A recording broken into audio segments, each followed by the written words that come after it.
Assalamualaikum warahmatullahi wabarakatuh. Sebelumnya perkenalkan, kami dari kelompok 2.4 dari mata kuliah Pendidikan Bahasa Indonesia. Pada kesempatan kali ini akan sedikit mempresentasikan tentang hasil kinerja kelompok kami, yaitu tentang materi kalimat efektif, terkhususnya tentang ciri-ciri kalimat efektif. Kelompok kami sendiri beranggotakan 4 orang. Yang pertama ada saya, Daud Narbuwono, kemudian Aura Latifatul Zahra, M. Faik Hairi Putra, dan yang terakhir adalah Regina Aliani Falah. Baik, langsung saja kita masuk ke materi. Yang pertama adalah pengertian kalimat efektif. Kalimat efektif merupakan kalimat yang disusun menurut kaidah-kaidah yang berlaku. Misalnya, unsur-unsur krusial yang wajib dimiliki oleh setiap kalimat, yaitu subjek dan predikat. Kemudian memperhatikan ejaan yang disempurnakan dan menentukan istilah yang tepat pada kalimat tertentu. Kalimat efektif adalah kalimat yang dapat menyampaikan gagasan penulis secara tepat dan dipahami secara tepat juga oleh pendengar atau pembaca. Dapat diartikan juga bahwa kalimat efektif adalah kalimat yang baik yang dapat dimengerti tanpa adanya kesalahpahaman dari tujuan kalimat tersebut disampaikan. Dengan kata lain, kalimat efektif merupakan kalimat yang dapat mewakili perasaan penulis atau pembicara secara tepat sehingga pendengar atau pembaca dapat memahami pikiran tersebut dengan mudah, jelas, dan lengkap seperti apa yang dimaksud oleh penulis atau pembicaranya. Baik, yang selanjutnya adalah syarat kalimat efektif. Secara garis besar, ada 2 syarat kalimat efektif. Yang pertama adalah pemilihan kata dan penggunaan ejaan, dan yang kedua adalah mempunyai struktur dan ciri kalimat yang efektif. Kraft berpendapat bahwa kalimat efektif tidak hanya sanggup memenuhi kaidah-kaidah atau pola-pola sintaksis saja, tetapi juga harus mencakup beberapa aspek lain yang mendukungnya. Hal ini ditandai oleh, yang pertama, penulisan secara aktif sejumlah kosakata dan istilah, yang kedua, penggunaan kaidah-kaidah sintaksis yang aktif dan produktif, yang ketiga, kemampuan mencantumkan gaya yang paling sesuai untuk menyampaikan gagasan, dan yang keempat, tingkat penalaran logika yang dimiliki oleh seseorang. Syarat dari kalimat efektif diantaranya adalah kelogisan, kepaduan, kesejajaran, kehematan, kevariasian, kefokusan, dan sesuai dengan kaidah pedoman umum ejaan bahasa Indonesia atau yang biasa dikenal dengan PUEB.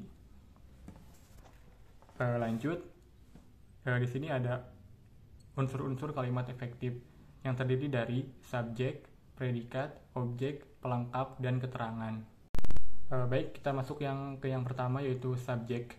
Subjek adalah bagian kalimat yang menunjukkan tokoh, pelaku, benda, atau hal yang menjadi pokok pembicaraan. Subjek dapat berbentuk kata benda, frasa kata benda, atau kata kerja. Contohnya, Hilman menulis di papan tulis, Bu Atun sedang memasak opor ayam. Kemudian yang kedua ada predikat. Predikat adalah bagian kalimat yang menyatakan suatu tindakan atau keadaan yang dilakukan oleh subjek. Predikat biasanya berbentuk kata kerja, frasa kata kerja, frasa numerial, kata benda, frasa kata benda, kata depan, kata sifat, dan frasa kata sifat. Contohnya, singa berlari, Budi mahasiswa baru. Kemudian yang ketiga ada objek. Objek adalah unsur yang melengkapi kata kerja sehingga terletak langsung di belakang predikat.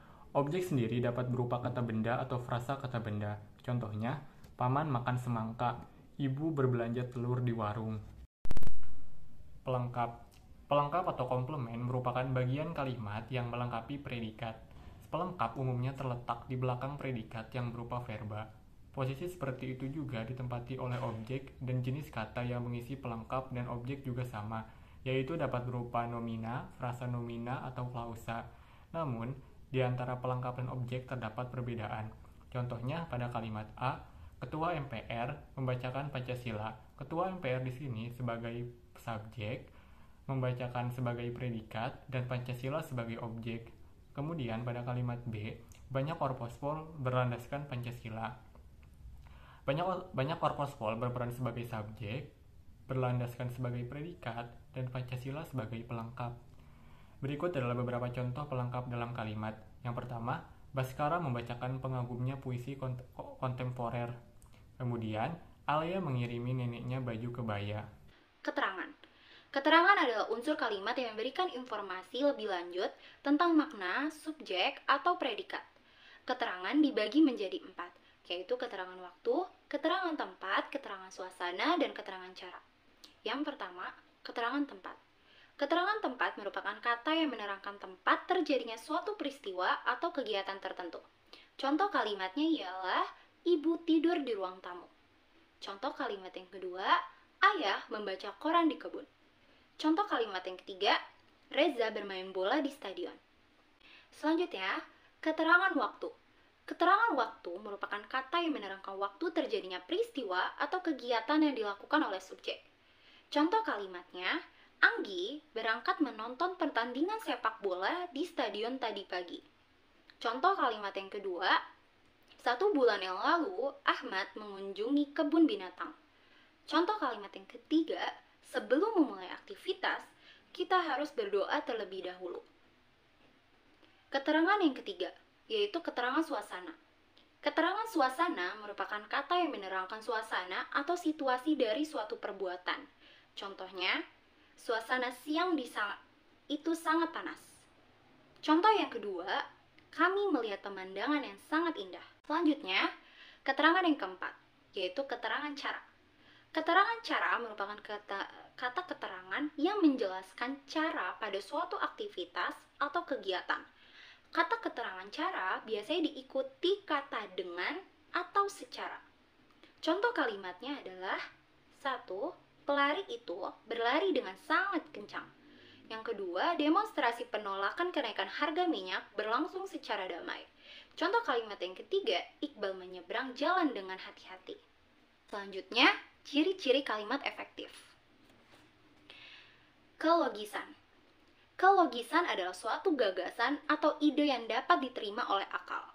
Kelogisan bahasa mempunyai arti kalimat yang dapat diterima oleh akal. Selain itu juga penting untuk memperhatikan bahwa kalimat harus mudah untuk dipahami. Logis atau tidaknya suatu kalimat dilihat dari segi maknanya, bukan strukturnya. Suatu kalimat dapat dikatakan logis jika informasi dalam kalimat tersebut dapat diterima oleh akal atau nalar. Contohnya, acara berikutnya adalah sambutan dari Bapak Dekan Fakultas Hukum Universitas Lampung. Waktu dan tempat kami persilakan. Itu tidak logis. Tapi, jika kalimatnya diubah menjadi acara berikutnya adalah sambutan Dekan Fakultas Hukum Universitas Lampung, Dr. M. Faki SH MH. Kami persilakan. Baru logis. Kepaduan. Kepaduan adalah hubungan yang padu dalam kalimat antara kata atau kelompok kata sehingga memiliki kesatuan pikiran dan koherensi yang baik. Ciri kepaduan dalam kalimat efektif terlihat pada adanya keterkaitan antar data dalam kalimat. Kepaduan atau koherensi yang baik dan kompak adalah hubungan timbal balik yang jelas antara unsur-unsur dalam arti kata atau kelompok kata yang membentuk kalimat itu. Bagaimana hubungan antara subjek dan predikat, hubungan antara predikat dan objek, serta keterangan-keterangan lain yang menjelaskan tiap-tiap unsur pokok tadi. Contoh kepaduan. Contoh kalimatnya, Sinta sangat menyayangi orang tuanya. Itu tidak padu. Yang padu adalah Sinta sangat sayang orang tuanya. Kalimat selanjutnya. Selanjutnya, saya akan jelaskan pentingnya menjaga kebersihan. Itu tidak padu. Tapi, jika kalimatnya diubah menjadi, selanjutnya saya akan menjelaskan pentingnya menjaga kesehatan. Itu baru padu. Kesejajaran. Kesejajaran adalah kalimat yang memiliki kesamaan bentuk, makna, dan perincian sehingga memudahkan pemahaman. Kesejajaran bentuk. Kesejajaran atau paralelisme bentuk membantu memberi kejelasan dalam unsur gramatikal dengan mempertahankan bagian-bagian yang sederajat dalam konstruksi yang sama. Jadi apabila kalimat pertama menggunakan kata kerja berimbuhan me, maka kalimat berikutnya harus menggunakan kata kerja berimbuhan me juga. Demikian juga seterusnya. Contoh, lokasi rumah kontrakan telah dipilih tetapi orang tua belum menyetujuinya. Terus ada kesejajaran makna. Kesejajaran makna kalimat akan terlihat melalui penataan gagasan yang cermat. Contoh, saya tidak memperhatikan dan mempunyai kepentingan terhadap masalah itu. Terus ada kesejajaran dalam perincian. Kesejajaran juga harus diperhatikan dalam kalimat yang mengandung perincian. Kehematan. Pengertian kehematan kata adalah tidak boros kata. Caranya adalah dengan menggunakan kata-kata seperlunya. Kehematan kata tidak harus menghilangkan kata-kata yang dapat menambah kejelasan kalimat, namun harus dihindari kata yang memiliki fungsi sama dalam sebuah kalimat. Penghematan penggunaan kata dapat dilakukan dengan beberapa cara, yaitu penghilangan subjek berulang, penghilangan bentuk ganda, dan penghematan penggunaan kata. Jadi, kehematan adalah penggunaan kata yang teliti dan menghindari penggunaan kata yang berlebihan. Penghilangan subjek berulang. Penghilangan subjek tidak membuat kalimat menjadi lebih jelas. Oleh karena itu, pengulangan bagian kalimat yang demikian tidak diperlukan. Contoh, karena mahasiswa tidak mencapai minimal kehadiran, mahasiswa tidak boleh mengikuti ujian akhir semester. Tidak hemat. Yang hemat adalah karena tidak mencapai minimal kehadiran, mahasiswa tidak boleh ujian akhir semester. Penghilangan bentuk ganda. Penggunaan bahasa sehari-hari sering ditemukan dalam pemakaian bentuk ganda yang mempunyai fungsi yang sama dan dapat membuat kalimat tidak efektif. Contohnya adalah merupakan, agar, supaya, seperti misalnya sangat sekali, amat sangat, demi, untuk, hanya saja, dan sebagainya. Oleh karena itu, pengefektifan kalimat semacam itu dapat dilakukan dengan cara menghilangkan salah satu dari kata tersebut. Contoh, bantuan bahan makanan korban banjir adalah merupakan wujud kepedulian masyarakat. Yang seharusnya bantuan bahan makanan untuk korban gempa merupakan wujud kepedulian masyarakat. Penghematan penggunaan kata. Kata-kata yang bermakna jamak seperti semua, segala, seluruh, beberapa, para, dan segenap dapat menimbulkan ketidakefektifan kalimat apabila digunakan secara bersama-sama dengan bentuk ulang dan juga bermakna jamak. Contoh, mahasiswa harus menaati segala ketentuan-ketentuan yang berlaku di kampus. Tidak hemat. Mahasiswa harus menaati ketentuan-ketentuan yang berlaku di kampus. Adalah yang benarnya. Kevariasian. Dalam penyusunan karya tulis ilmiah, kalimat-kalimat yang digunakan perlu memperhatikan kevariasiannya kalimatnya. Variasi ini akan membentuk efek yang berbeda. Keraf menegaskan bahwa variasi tidak lain dapat menganeka-ragamkan bentuk-bentuk bahasa agar tetap terpelihara minat dan perhatian orang. Kalimat yang bervariasi akan tampak jika kalimat yang satu dibandingkan dengan kalimat yang lainnya. Variasi sinonim kata. Variasi berupa sinonim kata pada hakikatnya tidak merubah isi atau amanat yang akan disampaikan. Variasi ini biasanya digunakan penulis untuk menarik minat dan perhatian pembaca. Contohnya, dari renungan itulah penyair menemukan suatu makna yang baru, suatu makna kebenaran yang menjadi ide sentral dan menjiwai seluruh puisi. Itu tidak ada variasi sinonim kata. Dari renungan itulah penyair menemukan suatu makna, suatu realitas yang baru, suatu kebenaran yang menjadi ide sentral yang menjiwai seluruh puisi. Itu mempunyai variasi kata. Variasi panjang pendek kalimat. Pengguna panjang pendeknya struktur kalimat dapat mencerminkan pikiran pengarang. Seorang pengarang akan menggunakan kalimat panjang dan memberikan penekanan pada bagian yang diinginkan. Selanjutnya, ia pun akan menggunakan kalimat yang pendek hingga panjang. Pendek kalimat memberikan variasi yang tidak membosankan. Kalimat panjang dan pendek dapat memvariasikan kalimat. Kalimat dalam karangan perlu dilelang, sedangkan karangan tetap menarik perhatian. Perlu diingat, variasi panjang pendek kalimat jangan sampai mengurangi kejelasan isinya. Variasi dalam pola kalimat. Untuk keefektifan kalimat dan menghindari suasana monoton, pola kalimat subjektif, predikat, objek dapat diubah menjadi subjek, objek, predikat, atau yang lainnya. Contohnya, guru itu dihormati oleh siswa SMP. Subjek, predikat, objek. Yang kedua, dihormati oleh siswa SMP guru itu. Itu predikat, objek, subjek. Guru itu oleh siswa SMP dihormati, itu subjek, objek, predikat. Kefokusan. Kefokusan adalah pemusatan perhatian pada bagian kalimat tertentu. Sebuah kata yang biasanya diletakkan di awal kalimat adalah kata yang dipentingkan. Kefokusan kalimat dapat dilakukan melalui 3 cara, yaitu pengendapan, pengulangan, dan pertentangan.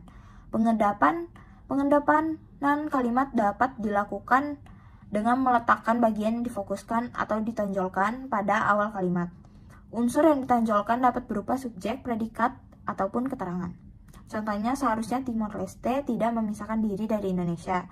Itu tidak ada pengendapanan. Timor Leste seharusnya tidak memisahkan diri dari Indonesia. Terdapat pengendapanan di dalam kalimat tersebut. Pengulangan. Unsur yang ingin Difokuskan dapat dilakukan dengan cara berupa pengulangan bagian yang difokuskan. Kata atau frasa yang diulang tersebut biasanya adalah kata atau frasa yang dianggap penting dalam sebuah kalimat. Pengulangan kata dapat menarik kefokusan pada yang diulang. Yang terakhir, pertentangan. Kefokusan suatu gagasan dapat juga disimpulkan melalui pertentangan kata atau frasa yang ingin difokuskan diletakkan dalam suatu posisi pertentangan. Mungkin hanya sekian yang dapat kelompok kami sampaikan tentang materi kalimat efektif, terkhususnya tentang ciri-ciri kalimat efektif. Terima kasih telah menyaksikan video ini. Mohon maaf apabila ada kesalahan kata. Wabillahi taufiq wal hidayah. Wassalamualaikum warahmatullahi wabarakatuh.